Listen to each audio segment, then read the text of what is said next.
Merci d'être fidèle au programme d'ITV. Bonsoir à toutes et à tous. Bienvenue dans le 19-45 de l'actualité. Le marathon budgétaire se poursuit à l'Assemblée nationale. Hier, mardi, les députés ont adopté le projet de budget du ministère du Commerce, de la Consommation et des PME. Il a été arrêté à 132 milliards 74 millions de francs CFA pour l'exercice 2023. Budget réparti en 4 programmes. 4 députés ont voté pour, 63 contre, un seul élu s'est abstenu et en ce moment même à l'hémicycle, les députés examinent le projet de budget 2023 du ministère de la Santé et de l'Action sociale. Et à Kaolack, la situation du lycée Valdiodio-Ndiaye inquiète les parents d'élèves. L'établissement scolaire est complètement délabré. Les parents des 4000 élèves qui fréquentent cette école craignent pour la sécurité de leurs enfants. Ils ont organisé une conférence de presse pour alerter sur le danger. Compte rendu à suivre. Et dans 48 heures, le Sénégal va affronter le Qatar, pays organisateur de la Coupe du Monde 2022 à Doha. Le comité des supporters est prêt. Nos envoyés spéciaux Seikou Seydi et Serine Saloudem se sont rendus au QG de Ali Kaza. Et en fin d'édition, vous aurez la rubrique découverte qui nous mène ce soir dans la banlieue dakaroise à Guédiawaye, dans le quartier Nimzat. Voilà pour les titres. Tout de suite, le développement.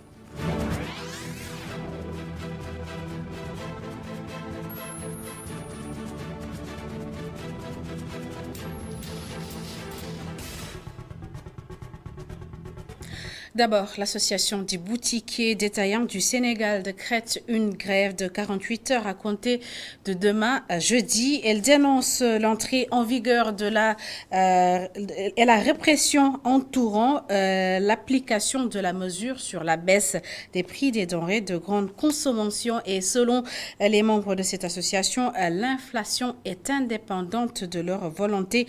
Marlo est membre de cette association. Il répond aux questions d'Elhaj Malik Cissé.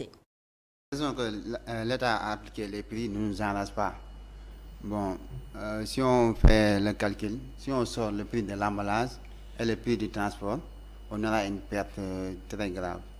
Exemple, du côté de l'huile de 20 litres, si on fait le calcul, on gagne 500 francs.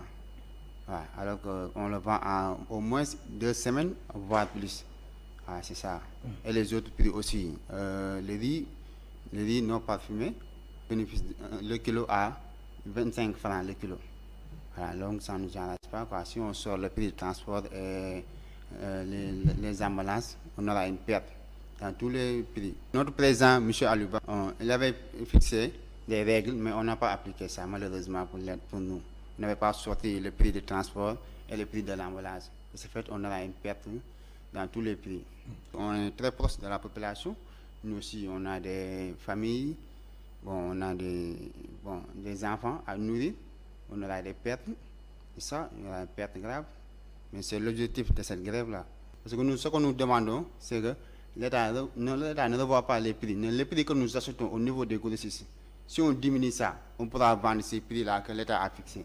La baisse des prix des denrées de première consommation était également au cœur des discussions hier à l'Assemblée nationale. Et comme vous le savez, le marathon budgétaire a démarré il y a près d'une semaine à l'Assemblée nationale. Et hier mardi, les députés ont adopté le projet de budget du ministère du Commerce, de la Consommation et des petites et moyennes entreprises. Il s'élève à 132 milliards 74 millions 696 379 francs CFA et répartis en 4 programmes.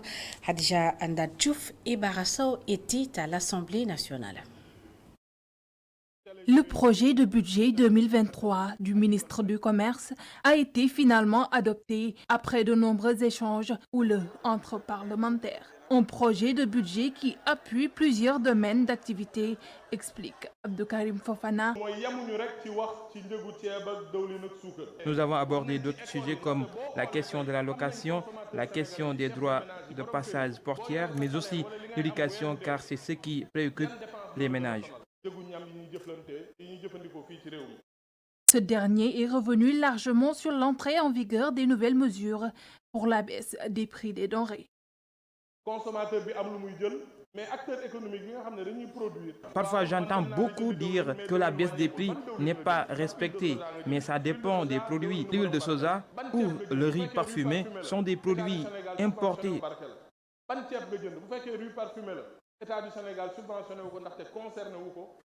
Entre la région de Dakar et Fatick, des contrôles ont été effectués.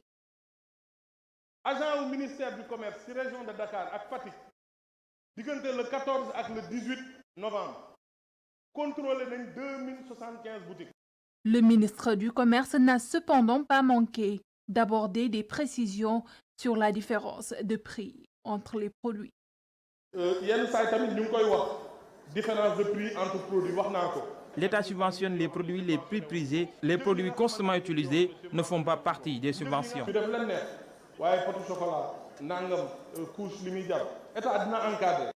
Mais tout cela n'a pas empêché à certains parlementaires de poser le débat sur la balance commerciale du Sénégal. Ils estiment que le gouvernement doit tout faire pour qu'elle soit équilibrée.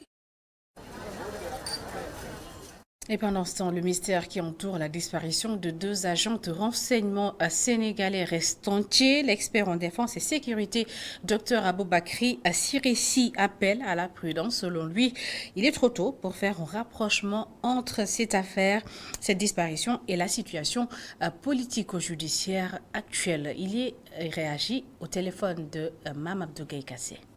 L'appropriation citoyenne de l'information voudrait que le citoyen se mette dans une posture d'attente des conclusions des institutions dédiées à la collecte, au traitement et à la diffusion de l'information dans le cadre d'une information sensible qui pourrait engager la sécurité d'un pays. Je veux parler de ces 2 agents disparus. On met beaucoup plus l'accent sur leur profession, par exemple, que sur les aspects ludiques liés à leur vie ou bien à leur vie sociale tout court. Du moment que peut-être ce sont des amis, quand on les voit photographier ensemble, on dit d'eux qu'ils sont partis faire la pêche au niveau du Cap Manuel, etc., etc. Donc il faut qu'on soit prudent, qu'on soit dans une posture prudentielle et qu'on attende les conclusions des enquêtes avant de conclure quoi que ce soit, parce que souvent les fake news peuvent avoir une incidence ou en tout cas une certaine influence, n'est-ce pas, sur l'appropriation citoyenne de l'information. Donc il faut prendre le temps d'éprouver les données, le terrain, avant effectivement de pouvoir mettre à la disposition du citoyen consommateur d'informations, surtout numériques, donc des éléments d'information aptes pour sa propre gouverne à apprécier les faits et les phénomènes sociaux. Parlons à présent de la situation du lycée Valdiodio Ndiaye de Kaolack. L'établissement scolaire se trouve dans un état de délabrement avancé, une situation qui inquiète les parents d'élèves de cette structure qui accueille près de 4000 apprenants. Ils étaient en conférence de presse pour attirer l'attention sur le danger. Adamassa Ariastumbaye. Le délabrement du lycée Valdiodio Ndiaye inquiète l'association des parents d'élèves. Selon son président, le lycée a perdu son lustre d'antan. C'est un lycée avec des blocs sanitaires baignant dans une ambiance nauséabonde. C'est un lycée plongé dans une obscurité permanente, ce qui accentue la sécurité. C'est un lycée dont les robinets sont transformés par les riverains et les talibés en bornes fontaines, ce qui occasionne des factures très élevées. C'est un lycée chasse gardée de ceux qui s'adonnent à des pratiques qui défient la morale. C'est un lycée, zone de divagation des animaux, refuge des chiens enragés et des reptiles. C'est un lycée érigé en domaine de prédilection pour mendiants et vendeurs à la sauvette proposant des marchandises juste dans les salles de classe. Ce décor très lamentable est à l'origine d'un cadre stressant qui limite l'ardeur des enseignants et handicape l'éclosion des apprenants. De l'avis du délégué du personnel, la vie des élèves et des professeurs est en danger. Le bloc qui abrite actuellement l'intendance a été officiellement fermé. Et malgré tout cela, nous avons accepté de travailler également dans ces bâtiments-là. Pour également confirmer ce que je vous dis, pas plus tard que l'année passée, le bâtiment devait abriter un jury de bac. Le jury également a été délocalisé à la lumière pour des raisons de sécurité. Et aujourd'hui, il y a au moins 1400 âmes qui également sont dans ce bâtiment-là. Donc, on ne va pas attendre vraiment d'y perdre également des vies pour pouvoir parler. Nous alertons et ce point de presse-là, c'est le premier acte par rapport à un plan d'action qu'on va dérouler. Parce qu'on ne va pas attendre, parce qu'on ne va pas attendre vraiment d'être tué ou bien d'être dans certaines situations pour parler. En 2015, sur recommandation de la Commission de la protection civile, le préfet du département de Kaolack avait demandé la fermeture de quelques bâtiments pour des raisons de sécurité. Et à Dakar, les délégués du marché central au poisson de Pikine continuent de réclamer la mise en place d'un comité de gestion. Ils ont profité d'une assemblée générale pour interpeller sur les nombreuses difficultés auxquelles ils sont confrontés. Voici Abdoulaye Sarr, délégué au marché central, des propos recueillis par Boudal Ndiaye et Cheikh Magatamaye. Le marché central au poisson de Pikine a ses spécificités personnelles. Ce marché, sa gestion est gestion interne, gestion inclusive. Donc, comme vous le dites, le marché est un peu spécifique de par ses recettes, de par sa composition et de par son fonctionnement. Ce marché a passé sur 3 magistères de ministres. Maintenant, nous, les acteurs du marché central au poisson, le constat qu'on a fait de M. Omar Gueye à ce jour, M. Pape Sagna Mbaye, le marché est considéré par tous ces directeurs comme un citron. Donc, les acteurs actuellement ne réclament qu'une seule chose. Maintenant, la prérogative qu'il donne à M. Pape Sagna Mbaye, cette prérogative qu'il lui donne de pouvoir nommer un directeur au niveau de marché, on n'en disconvient pas sur ça. Mais le reste, c'est quoi? Les acteurs réclament maintenant un comité de gestion. Parce que depuis Omar Gueye jusqu'à présent, cette lutte continue pour mettre en place un comité de gestion pour pouvoir maintenant vraiment contrôler. Parce que le marché est un peu spécifique. Toutes les recettes sont internes. Il n'y a pas une subvention, il n'y a pas de dotation, il n'y a rien. Il n'y a que les recettes internes. Il n'y a que la sueur de ces acteurs qui fait fonctionner le marché. Maintenant, on ne peut pas comprendre que les acteurs s'acquittent de leurs droits, or maintenant les devoirs restent. Et puis cette année, le Sénégal a enregistré une bonne saison des pluies. De fortes précipitations ont été notées sur toute l'étendue du territoire et selon le collectif des producteurs et exportateurs de graines d'arachide, les agriculteurs doivent profiter de cette situation pour diversifier les cultures. Ils l'ont fait savoir lors de la 7e édition du forum du COPEGA à Kaolack. Écoutons à ce propos Habib Thiam. Parce que la mutation climatique, c'est-à-dire que le changement climatique n'est pas profitable aux producteurs. C'est dommage. Je pense que habituellement on avait 3 à 4 mois d'hivernage. Cette année-ci, on a eu 6 mois d'hivernage. Je pense que ça devrait avoir quand même des résultats bénéfiques pour le producteur pour au moins cette année-ci avoir dans une saison 2 traites. On pourrait quand même sensibiliser le producteur pour avoir dans une même saison de pluie 2 traites. C'est-à-dire faire 2 cultures consécutives par rapport quand même au changement climatique. Mais malheureusement, manque de sensibilisation, manque de compréhension et aussi manque d'écoute par rapport à la météo. Il y a eu des dégâts. Il y a eu ici quand même beaucoup de pertes post-récolte. Et c'est dommage, c'est la réalité. Mais ce n'est pas général. Parce qu'il y a des cultures à maturation courte, il y a des cultures aussi à maturation longue. Ça, c'est avéré. Mais on espère quand même qu'aujourd'hui, vu quand même cette attraction, les gens veulent, comme ils sont orientés vers l'arachide, c'est que nous pensons que les surfaces emblavées ont augmenté considérablement et que les pertes quand même qui ont été engendrées vont être comblées par cette augmentation des surfaces cultivables. C'est pour cela que nous restons optimistes.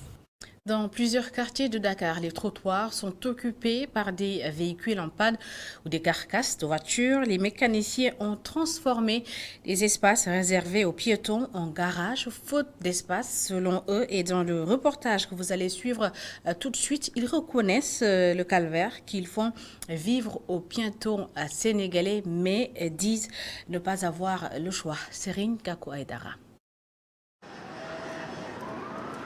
Ils font désormais partie du décor de la capitale.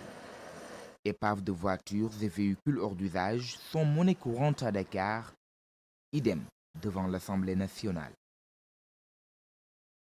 Une des causes, la floraison des garages de mécaniciens improvisés comme sur le canal 4 de face, où les trottoirs sont quasi impraticables. Ces jeunes mécaniciens, revenus après plusieurs déguerpissements, l'expliquent par une absence de choix.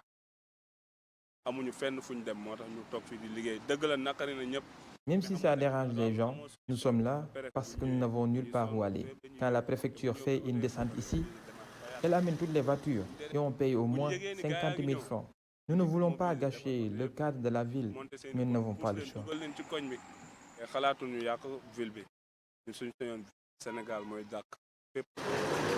En attendant, les rues de Rebeuss n'offrent pas un cadre différent. Gore et ses amis mécaniciens y ont improvisé leur garage.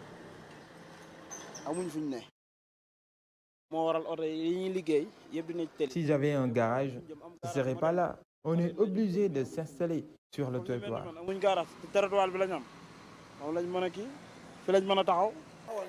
Cette explication, Ablaye Diouf ne l'entend pas. Pour lui, les voitures en panne n'ont rien à faire sur le trottoir car un mécanicien doit avoir un atelier. À l'image du footballeur qui joue sur le terrain, un mécanicien également doit être dans un garage. En plus, une voiture en panne, on doit rapidement le réparer et ne pas la laisser occuper l'espace public. Ce n'est pas normal, c'est de l'anarchie.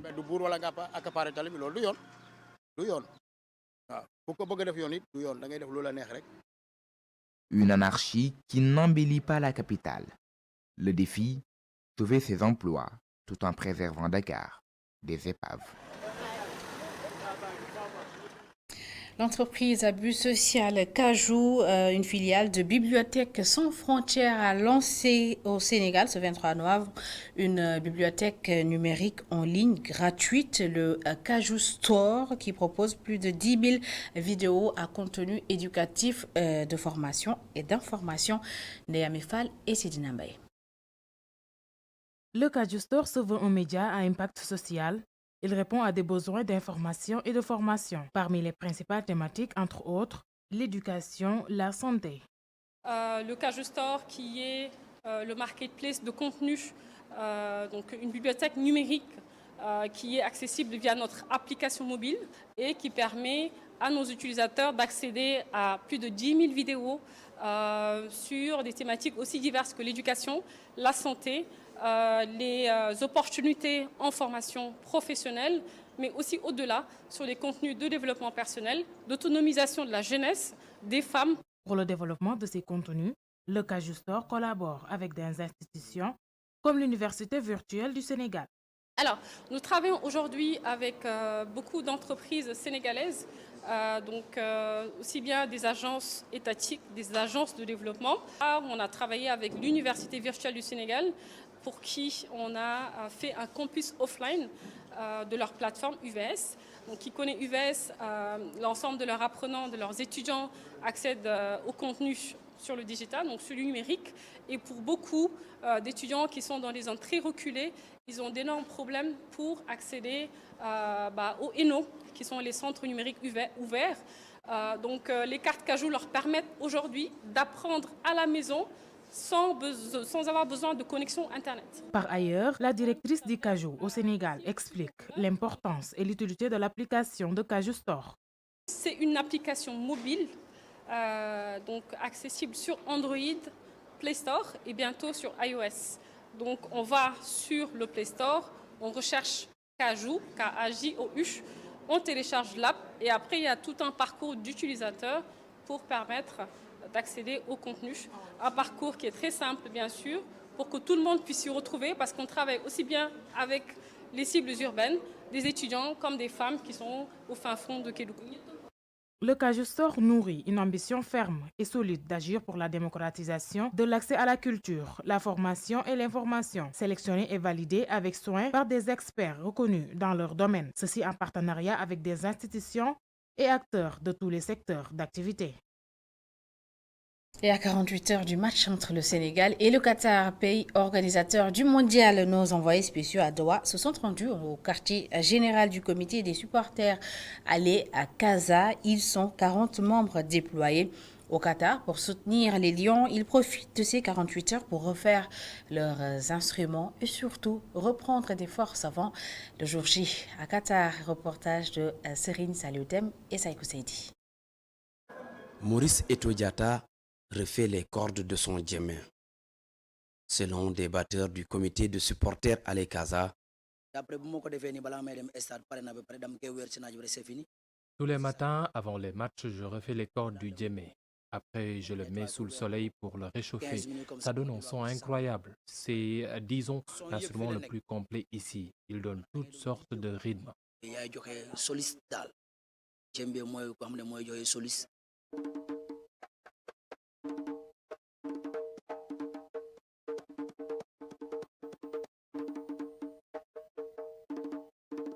Nous sommes au 3850 à En Khalid Village, quartier du comité de supporters à Casa. Son président, Malamine Tamba, nous accueille. Nous sommes vraiment ci jàmm ñu ngi fi dëkk ak ay brésiliens bokkuñu dëkk mais ñu ngi ci benn site voilà nga xam ne dëkk bu rafet cohabitation bu rafet nga xam ne parfois bu ñuy dóor bu ñuy yëngal fii ñoom dañuy ñëw bokk ak ñun dañ koy réclamer chaque fois naan kañ la ñuy jouer kañ la ñuy donc toogaay bi vraiment ñu ngi ci sant yàlla bu baax a baax par rapport au précédent édition. Certains des quelques membres qui se sont déjà réveillés prennent le petit déjeuner, pendant que d'autres écoutent de la musique.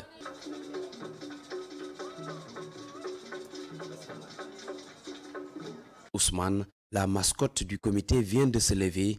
Il a toujours du mal à s'adapter avec le décalage horaire, en plus du fait qu'il soit beaucoup courtisé par les supporters des autres pays. Il y a beaucoup de personnes dans Casa qui viennent souvent nous rendre visite. C'est des gens qui ne nous voient souvent qu'à travers la télé. Pour eux, c'est un honneur de nous rencontrer. Moi, par exemple, je ne dors pas parce qu'à chaque fois, des gens viennent me parler, me poser des questions sur ce que je fais avec Casa. La délégation du comité de supporters à Casa est composée de 40 personnes. D'autres membres vivant dans la diaspora se sont joints au groupe venu du Sénégal pour ensemble donner de la voix à l'équipe nationale du Sénégal. Ils se sont d'ailleurs beaucoup distingués lors du premier match des Lions.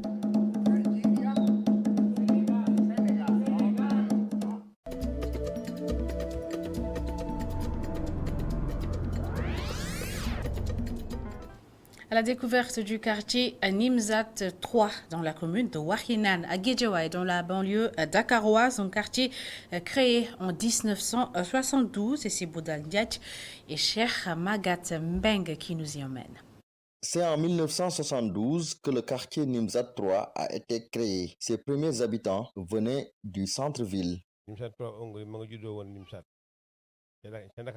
Ce quartier vient de Dakar. À l'époque, ce sont les incendies qui nous ont fait quitter le centre-ville pour Guédiawaye. On habitait là-bas dans des baraques. Un jour, l'État a décidé de nous déguerpir. Cheikh Wade a accepté. C'est pourquoi on l'a amené ici.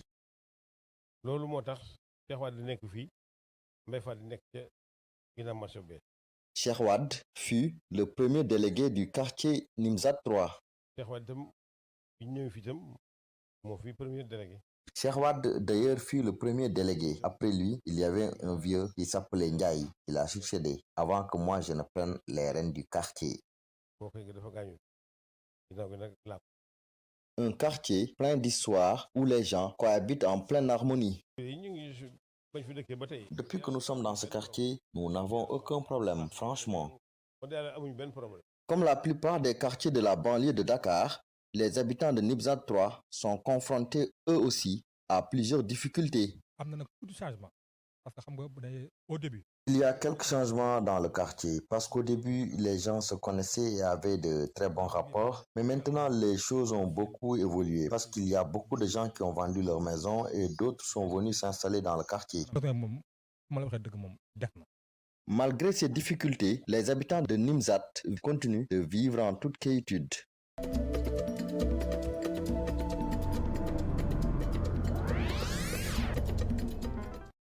Et c'est la fin de cette édition. Merci à toutes et à tous de l'avoir suivi. Merci de votre fidélité. L'information continue sur notre site internet le www.emedia.sn. Bonne suite des programmes.